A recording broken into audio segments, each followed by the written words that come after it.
নমস্কার বন্ধুরা, মশলা টুডে চ্যানেলে সবাইকে স্বাগত। আজ চলে এসেছি একদম দেশি স্টাইলে পাস্তা রেসিপি নিয়ে। বাচ্চারা আজকাল পাস্তা খেতে কিন্তু খুবই পছন্দ করে, তাই হোটেল বা রেস্টুরেন্টের পাস্তা খাওয়ানোর থেকে বাড়িতেই ঝটপট বানিয়ে ফেলা যায় এই ইজি পাস্তা। চলুন তাহলে দেখে নেওয়া যাক আজকের ভিডিওটি। প্রথমেই আমি এখানে কড়াইতে 4 থেকে 5 কাপ জল গরম করার জন্য বসিয়ে দিচ্ছি। জল হালকা গরম হলেই এর মধ্যে দিয়ে দিচ্ছি পাস্তা। আমি এখানে রেগুলার ম্যাকারনি পাস্তা ইউজ করেছি, আপনারা যে কোনো আপনাদের পছন্দের পাস্তা ইউজ করতে পারেন। দিয়ে দিচ্ছি হাফ টিস্পুন রিফাইন্ড অয়েল, আর দিয়ে দিচ্ছি 1 টিস্পুন নুন। নুন আর রিফাইন্ড অয়েল দিলে পাস্তার মধ্যে ওই স্টিকিনেসটা আসে না। খুব ভালোভাবে 6 থেকে 7 মিনিট পাস্তাটাকে আমরা বয়েল করে নেব। অথবা আপনারা পাস্তার প্যাকেটেও ইনস্ট্রাকশন দেওয়া থাকে, বিভিন্ন রকম পাস্তার বয়েল হওয়ার টাইমিংসও বিভিন্ন রকম থাকে, তো সেটা দেখেও আপনারা বয়েল করে নিতে পারেন। 6 থেকে 7 মিনিট পর চলে এসেছি। দেখুন আমাদের পাস্তা কিন্তু ঠিকঠাকভাবে বয়েল হয়ে গেছে। 80% মতন পাস্তাটা আমরা কুক করে নেব, এর থেকে বেশি আমরা আর করব না রান্না, কারণ পরেও আবার পাস্তাটা আমরা রান্না করে নেব। একটা চামচের সাহায্যে দেখাচ্ছি, দেখুন পাস্তাগুলো কিন্তু অর্ধেক হয়ে যাচ্ছে।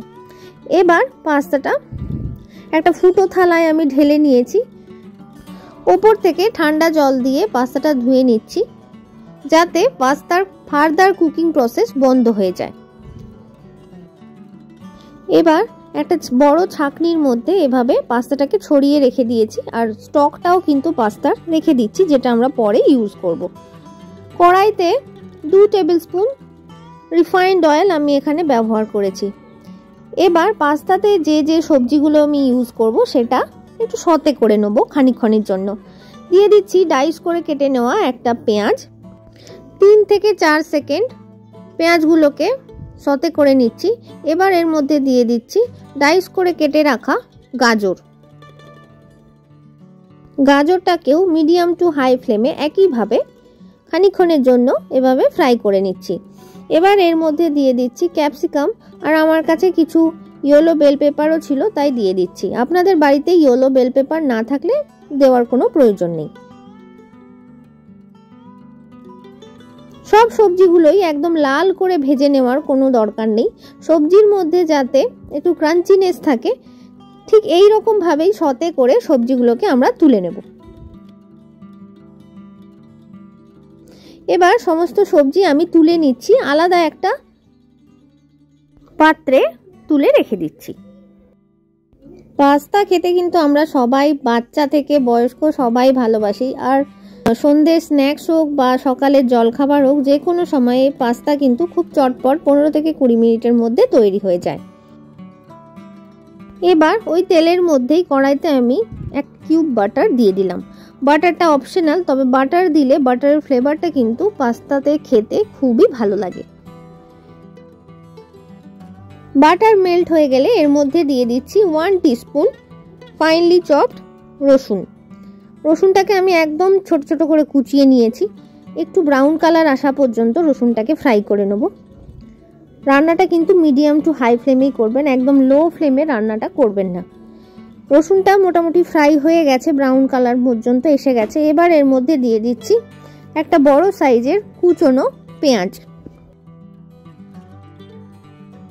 4 থেকে 5 মিনিট পেঁয়াজটাকেও ভেজে নেব, যাতে পেঁয়াজটা একটু নরম আর একটু হালকা গোলাপি গোলাপি কালার চলে আসে। খুব বেশি ব্রাউন করে পেঁয়াজ ভাজার প্রয়োজন নেই। পেঁয়াজটা আমাদের ভালো মতন ভাজা হয়ে গেছে, হালকা পিঙ্কিশ ব্রাউন কালার চলে এসেছে। এবার এর মধ্যে দিয়ে দিচ্ছি 1 টেবিল স্পুন কাশ্মীরি লঙ্কার গুঁড়ো। কাশ্মীরি লঙ্কার গুঁড়োটা একেবারেই অপশনাল, তবে পাস্তার একটু রেডিশ কালার দেওয়ার জন্যই আমি এখানে কাশ্মীরি লঙ্কাটা ব্যবহার করেছি, আপনারা চাইলে অ্যাভয়েড করতে পারেন। খুব ভালোভাবে মিশিয়ে নেব কাশ্মীরি লঙ্কার গুঁড়োটা দিয়ে। এতে করে কিন্তু ঝাল হয় না, কিন্তু কালারটা লাল হয়। এবার এর মধ্যে দিয়ে দিচ্ছি টমেটো কেচাপ 1 টেবিল স্পুন, আর দিয়ে দেবো red chilli sauce 2 tablespoon. Red chilli সসটা যেহেতু একটু ঝাল হয়, আমি এখানে 2 টেবিল স্পুন ব্যবহার করেছি।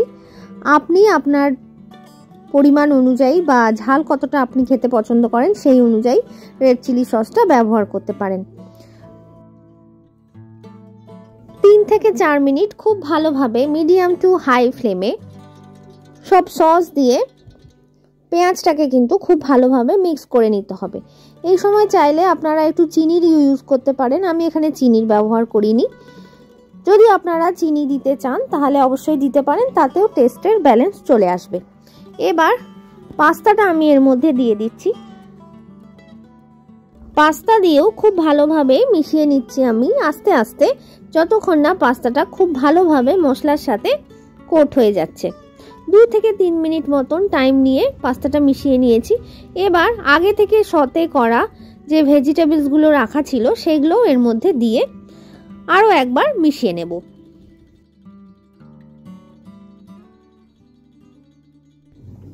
দিয়ে দিচ্ছি 1 টিস্পুন গোলমরিচের গুঁড়ো। গোলমরিচের গুঁড়ো দিয়েও খুব ভালোভাবে সমস্ত কিছু একবার মিশিয়ে নিচ্ছি। আমি এখানে যে যে সবজি ব্যবহার করেছি আপনারা সেটা বাদ দিয়েও আপনাদের পছন্দ মতো সবজি ইউজ করতে পারেন। আপনারা এখানে বিনস বা মাশরুমও ইউজ করতে পারেন এই পাস্তাতে। এবার পাস্তার যে স্টকটা ছিল সেটা দিয়ে দিলাম, কারণ পাস্তা দেওয়ার সাথে সাথেই যেটুকু জুসিনেস থাকে গ্রেভিতে পাস্তা কিন্তু সেটা অ্যাবজর্ব করে নেয়। তাই একটু জুসি ফ্লেভার আনার জন্য আমি এখানে পাস্তার স্টকটা ইউজ করেছি। আপনাদের কাছে পাস্তার স্টক না থাকলে আপনারা নর্মাল জলও ইউজ করতে পারেন। 3 থেকে 4 মিনিট খুব ভালো করে গ্রেভিটা ফুটিয়ে নেব, যতক্ষণ না গ্রেভিটা একটু টাইট হয়ে আসছে। খুব বেশি পাতলা ঝোলের মতন পাস্তা আমরা তৈরি করব না, একটু গাঢ় অথচ জুসি হওয়া পর্যন্ত আমরা এটাকে বয়েল করে নেব। এবার এর মধ্যে দিয়ে দিচ্ছি চিলি ফ্লেক্স। আমি এর মধ্যে আলাদা করে নুনের ব্যবহার করিনি, যেহেতু পাস্তাটাও আমরা নুন দিয়েই ফুটিয়ে নিয়েছিলাম আর পাস্তার স্টকটা আমি এখানে ইউজ করেছি, তাই পাস্তা স্টক থেকে নুন অ্যাবজর্ব করে নিয়েছে খুব ভালোভাবে। আপনারা চাইলে এই পর্যায়ে এসে কিন্তু নুন, চিনি বা সিজনিংয়ের টেস্ট করে নিতে পারেন আর নিজেদের মতো অ্যাডজাস্ট করে নিতে পারেন। এবার এর মধ্যে আমি ব্যবহার করছি গ্রেট করা চিজ। আমি এখানে আমুলের কিউব চিজ ব্যবহার করেছি, ওটাই গ্রেট করে নিয়েছি। আপনারা চাইলে মোজারেলা চিজ ইউজ করতে পারেন, যেটা রেডিমেড দোকানে পাওয়া যায়। এই পাস্তাটা আপনারা সকালের ব্রেকফাস্টে কিংবা সন্ধ্যেবেলার স্ন্যাক্সে কিংবা বাচ্চাদের টিফিন বক্সেও দিতে পারেন। যদি শুধুমাত্র বাচ্চাদের জন্যই বানিয়ে থাকেন সেক্ষেত্রে চিলি ফ্লেক্স বা গোলমরিচের গুঁড়োটা আপনারা অ্যাভয়েড করতে পারেন, কারণ বাচ্চারা খুব বেশি ঝাল খেতে পারে না, তাই এটা সম্পূর্ণ অপশনাল। দেখুন আমাদের দেশি স্টাইলের ম্যাকারনি মশলা পাস্তা কিন্তু একেবারে তৈরি হয়ে গেছে। প্রত্যেকটা পাস্তা কিন্তু এখানে আলাদা আলাদা আছে, কোনোটাই ওভারকুকড হয়ে গলে যায়নি, কারণ আমরা এটা 80% বয়েল করেছিলাম। আপনি যদি বয়েল করার সময় একটু বেশি বয়েল করে নেন সেক্ষেত্রে কিন্তু পাস্তা গ্রেভিতে দেওয়ার পরে যাবে আর যেটা খেতে একেবারেই ভালো লাগবে না। তাহলে আজকের আমাদের রেসিপি একদম দেশি স্টাইলে মশলা ম্যাকারনি পাস্তা আপনাদের কেমন লাগলো অবশ্যই আমাকে কমেন্টের মাধ্যমে জানাবেন। চ্যানেলে নতুন বন্ধু হয়ে থাকলে চ্যানেলটি সাবস্ক্রাইব করার অনুরোধ রইল। পাশে থাকা বেল আইকনটি অবশ্যই প্রেস করে দেবেন। খুব ভালো থাকবেন, সুস্থ থাকবেন। ধন্যবাদ।